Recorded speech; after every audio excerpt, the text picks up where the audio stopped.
नमस्कार। एक कविता है जिसका शीर्षक है आदमी गिल चांद पे और गांव में डाइन है। अच्छा, डाइन कौन है इस कविता में देखने के लिए मिलेगा आपको। डाइन नहीं है लेकिन डाइन है। ये कविता का लिखा हुआ था आर्य समाज का। आर्य समाज वालों ने, समाज सुधारक लोगों ने इस कविता को लिखा था, उन्होंने बोला भी है।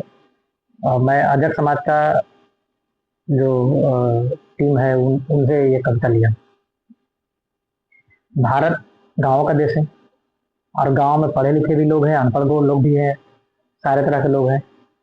फिर भी विभिन्नताओं में एकता है हम लोग का। यह है भारतीयता। और गांव ऐसा नहीं कि बिहार हो, यूपी हो, झारखंड हो, उसके गांव में ही ये डाइन है। हर प्रदेश के हर गांव में डाइन है। डाइन कौन है सुनिए। अशिक्षा अंधेरिया में ओझा कमाइन है और आदमी जल चांद पे लेकिन गांव में डाइन है। ढोरहिया के बेटा के लगल बुखार, रहे न दवा बीरो के जुगाड़।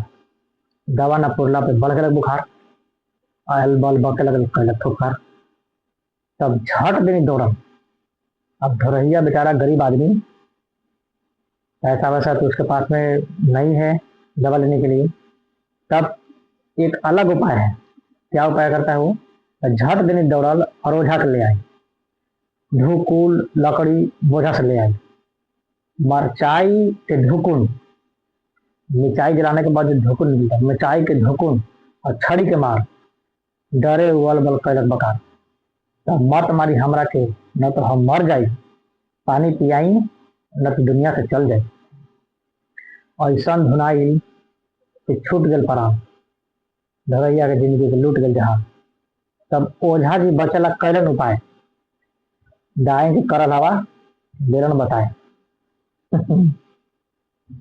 बेचारा मर गया, उसका धरैया का बच्चा मर गया। अब ओझा जी वहीं पे है। अब ओझा जी बोल रहे हैं कि डाइन का करल है। बेचारा बीमारी से मारा लेकिन ओझा जी बता रहे कि डाइन का करल है। तो सुनिए, हकनी है, डाकनी है, पिसाचनी कमाइन है, आदमी जल चांद पे और गांव में डाइन है। ओझा से कहलक लोग कि नाम फरमाऊं और कौन यहाँ डाइन है, जल्दी बताऊं। ओझा जी सोचल मूल नाक। अब देखिए डाइन कौन है यहाँ पे मिलेगा।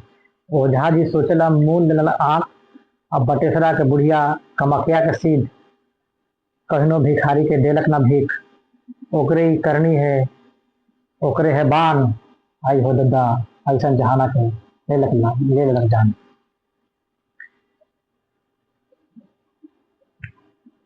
बेसहारा बुढ़िया में अन्याय भरमाइन है और आदमी जल चांद पे और गांव में डाइन है। सुनते लोग गुस्सा से हो गलक लाल, सुझलक न बुझलक बन गलक कान। फिर वबला के लंगटे करैलक, लोहा ढिका के अंग अंग जलैलक। गधा पे बिठा के पूरा गांव घुमैलक और पंच लोग गर्भ से सीना फुलल ले। अनपढ़ तो अंधरा है। गांव में अनपढ़ और पढ़ल सब बराबर हो जाए। गांव में किसी का नहीं चलता। गांव में सिर्फ एक ही के चलता है, ओझा जी का और पंच का। ओझा जी और पंच जी जो कहेंगे वही होगा। पढ़े लिखे लोगों का कोई फायदा नहीं है। लेकिन एक्चुअल रूप से ऐसा नहीं है कि शहर में ही पढ़े लिखे लोग हैं, गांव में ही पढ़े लिखे लोग हैं। गांव में शहरों से ज्यादा पढ़े लिखे लोग हैं और गांव से ही तो जा रहे हैं ना पढ़ लिख करके, कहाँ जा रहे हैं। लेकिन फिर भी उनका हिम्मत नहीं है गांव में आकर के गांव की व्यवस्था को सुधारने। है वो गांव के, लेकिन गांव की व्यवस्था को सुधारने की हिम्मत नहीं है। पढ़े हैं गांव में, रहे हैं गांव में, पले बढ़े हैं गांव में, लेकिन गांव की व्यवस्था आज तक सुधरी नहीं है और सुधरेगी भी नहीं। तब क्या किया, बेचारी असहाय बेसहारा बुढ़िया को क्या किया उन लोग, गधा पे बिठा के पूरा गांव घुमेलक और पांच लोग सीना गर्भ से सीना फुलेलक। अनपढ़ तो अंधरा है और पढ़लो अंधराइन है, आदमी जल चांद पे गांव में डाइन। अच्छा, ओझा जी डाइन का नाम बता दिए। डाइन के बेचारे लोगों ने पूरा लंगटे घुमा करके पूरा उसके साथ बहुत बड़ा अन्याय कर दिया। लेकिन एक और चीज है। क्या है गांव में? गांव में सांपों के अंतर है और बेटा के जंतर है। अमीर बनावे ला तांत्रिक तंत्र है। काट लेलक डोरवा तो मंत्र सुतर गई, और गोहमन के कटला पे ओझोजी चल गए।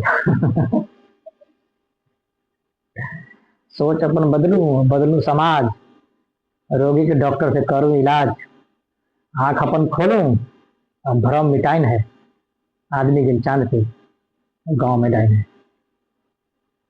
नमस्कार।